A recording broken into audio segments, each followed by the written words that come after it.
on est là. On va essayer de décortiquer, de comprendre un peu ce qui se passe à la ferme. Bonjour. Eh bien bonjour, soyez bien. Un mot pour les téléspectateurs qui te regardent en ce moment. Et je dirais bonjour à tout le monde, voilà, chers téléspectateurs, chères téléspectatrices, passionnés de YouTube, de la chaîne Pontriche TV. Merci de regarder la chaîne et de promouvoir la chaîne. Alors, je suis chef d'entreprise agricole et j'exerce mon métier d'agriculteur et d'éleveur caprin dans le village de Soulignan. Pourquoi le choix? Parce qu'il y a plein de boulot, on voit ici en France, en Europe, partout. Mais pourquoi ce choix d'élever les animaux, les poules et tout? Ce choix déjà parce que c'est une passion pour la terre et c'est une passion pour les animaux. Et c'est quelque chose que j'aimerais depuis longtemps. Et je me dis la terre, elle ne trahit pas. Donc c'est en quelque sorte mon choix. Moi je suis chrétienne de confession religieuse. Il est écrit dans la Bible que on mangera la sueur de notre foi. On travaillera la terre pour pouvoir se nourrir. Et pour moi, la terre est précieuse. Donc pour moi, les êtres vivants, la terre et tout, l'écosystème et tout, c'est primordial. Raison pour laquelle j'ai choisi l'agriculture en premier lieu, par passion, par amour pour la terre et pour les animaux. Alors, on a choisi le GAEC des Poitevines parce que tout simplement, les premières chèvres que nous avons sont de race Poitevine. Voilà, nous avons opté pour la sauvegarde de l'espèce de la race, voilà, Poitevine. Raison pour laquelle nous avons eu au départ, au début de l'entreprise, que des Poitevines. Aujourd'hui, c'est vrai qu'on a d'autres races, mais on privilégie toujours la Poitevine, la race de départ, raison pour laquelle on a choisi le GAEC des Poitevines. Est-ce que c'est possible de savoir par jour, combien de litres récupérés dans les chèvres?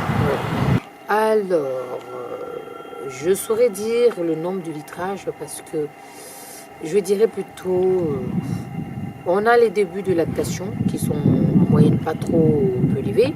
On a les pics de lactation qui sont vraiment peu élevés. Et on a les fins de lactation qui sont vraiment basses. Donc du coup, je ne saurais dire avec exactitude combien de litres j'ai pu récolter par jour.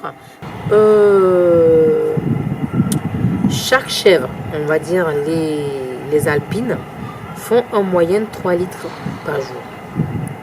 Et les Poitevines, elles font en moyenne 2 litres par jour. Donc au total, en global et toutes, elles me donnent en moyenne 3 litres par jour. 3 litres chacune par jour. C'est pas des grosses litières, mais elles ont un bon taux bitureux, un bon taux de protéines, un bon taux de matière grasse. Donc du coup, par jour, on va dire 3 litres en moyenne pour 66 chèvres. Donc je ne peux pas vous dire exactement parce que on a le début de lactation, nous avons le pic de lactation et nous avons les fins de lactation. Donc je ne peux pas vous dire au total combien nous avons exactement par jour, mais je peux vous dire en moyenne nous avons 3 litres par chèvre et par jour. Comment ça se passe pour l'accouplement des chèvres? Comment ça se passe? Alors pour l'accouplement des chèvres, nous avons opté pour la monte naturelle. Alors au lieu d'insémination artificielle ou des choses comme ça, nous on a choisi la monte naturelle. On met le bouc en général à partir du 20 septembre. Du 20 septembre par là, nous mettons les boucs avec les chèvres. Et voilà, et après 2-3 semaines, on enlève le bouc. Et voilà, c'est donné comme ça. C'est une technique que nous on a choisie et elle nous sied ainsi. Pour les naissances des chèvres, en général, on est en plein hiver, il faut surveiller parce que, comme on le dit, il n'y a pas de chèvres qui sont indemnes des caèves. C'est le moment où il faut beaucoup surveiller, il faut être là fréquemment. On peut venir à la ferme à 6 heures, repartir à 23 heures minuit de la ferme parce que tout simplement, il faut vérifier, il faut enlever la mère, le petit sous la mère avant que la mère ne le lèche. On a aussi le phénomène du CAEV. Le CAEV, c'est un peu comme voilà, la maladie, le VIH chez l'être humain. Donc c'est une maladie qui ne se soigne pas, qui est chez l'être humain un peu le phénomène du VIH. Donc il ne faut pas donner des facteurs de favorisation de l'accès, de développement de la maladie. Donc du coup, pour éviter le développement de cette maladie, il ne faudrait pas que la mère elle lèche le petit. Donc il faudrait être tout le temps là pour enlever la mère sur le petit sous la mère en fait, pour pouvoir maintenir ce cap-là pour éviter le CAEV au petit nez. Quand on n'est pas là et qu'il y a des naissances et tout, c'est vrai que la mère peut lécher les bébés, mais au retour, on fait les tests qu'on soit là lors des naissances pour enlever les petits sous la mère et voilà, les boucler, les puiser, tout ça. On peut savoir s'il y a des inconvénients et des avantages dans le métier. On a tellement d'avantages, tellement d'inconvénients. Je ne saurais pas quoi commencer, je ne sais pas quoi dire, mais une chose est sûre, le côté temps, on travaille 7 jours sur 7. D'abord, pour être agriculteur ou éleveur, il faut avoir beaucoup de passion, il faut avoir beaucoup d'amour pour le métier, parce que si on regarde que l'argent, je ne pense pas qu'on va s'investir dans ce genre de métier. Donc du coup, on n'est pas vraiment rémunéré voilà, au prorata du temps que nous faisons, voilà, pour notre travail. Mais comme je le dis toujours, avant de regarder l'argent, il faut être passionné, il faut aimer le boulot. Voilà, il faut avoir d'abord l'amour pour ce que tu fais, pour ce que tu as envie de faire, pour le métier en quelque sorte, et après viendra l'argent. Voilà, les inconvénients, il y en a beaucoup.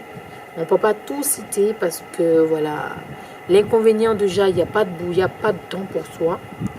On travaille 7 jours sur 7.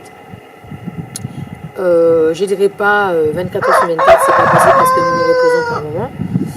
Voilà, mais c'est 7 jours sur 7. C'est comme les humains, parce que de la manière que nous mangeons, nous les humains, tous les jours, c'est comme ça que les animaux mangent. Donc on est dépendant des animaux. Voilà, on peut dire ça comme ça. Comment vous faites sur les achats? Est-ce que vous achetez ou bien vous vendez ou comment ça se passe? Les chèvres ne sont pas gratuits. Ça dépend de la technique que tu veux adopter dès le départ. On a la vente, on a l'achat et on a aussi des trocs.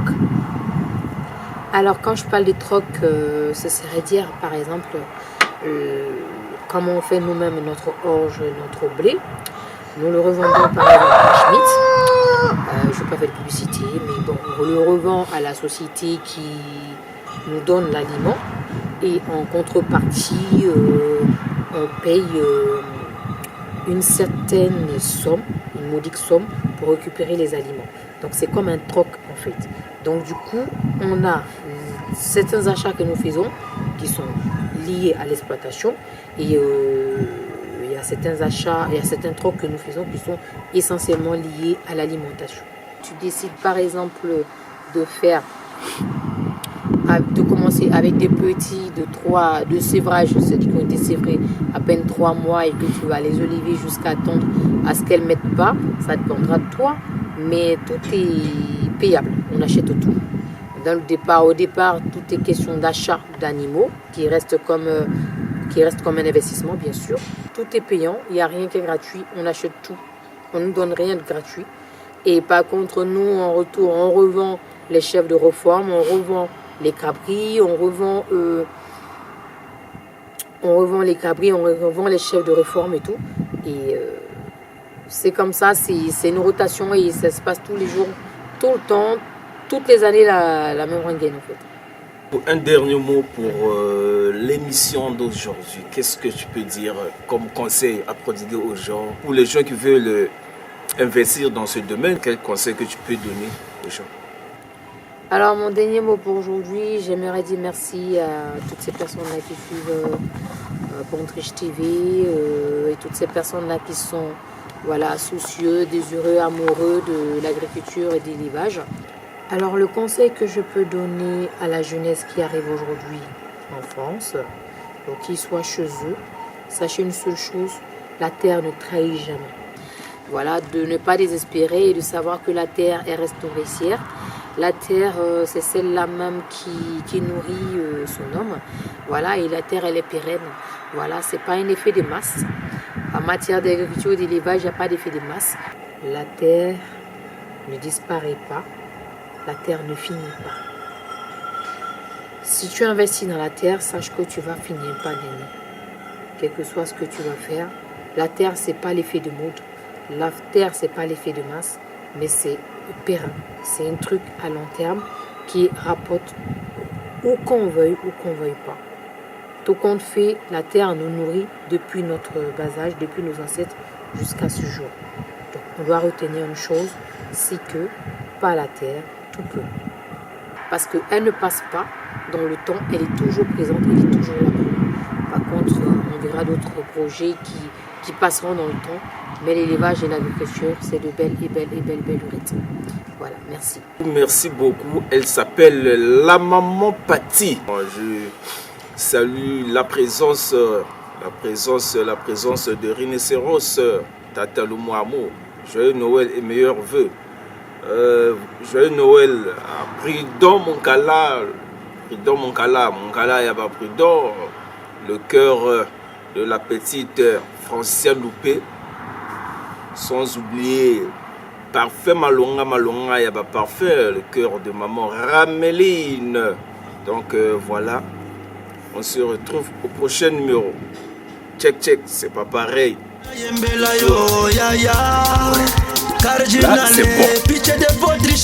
Le vrai guerrier de Paris, pitié de Potiche, Yaya Nangaye, Yoga le fait noir, oh Yaya, Chikana Lela, Chikana Yaya, Mourel Malonga, Parfait Malonga, son selfie, Rameline, toujours, Mazala, Mamongo, Gisle Sala, Prince Kamongo.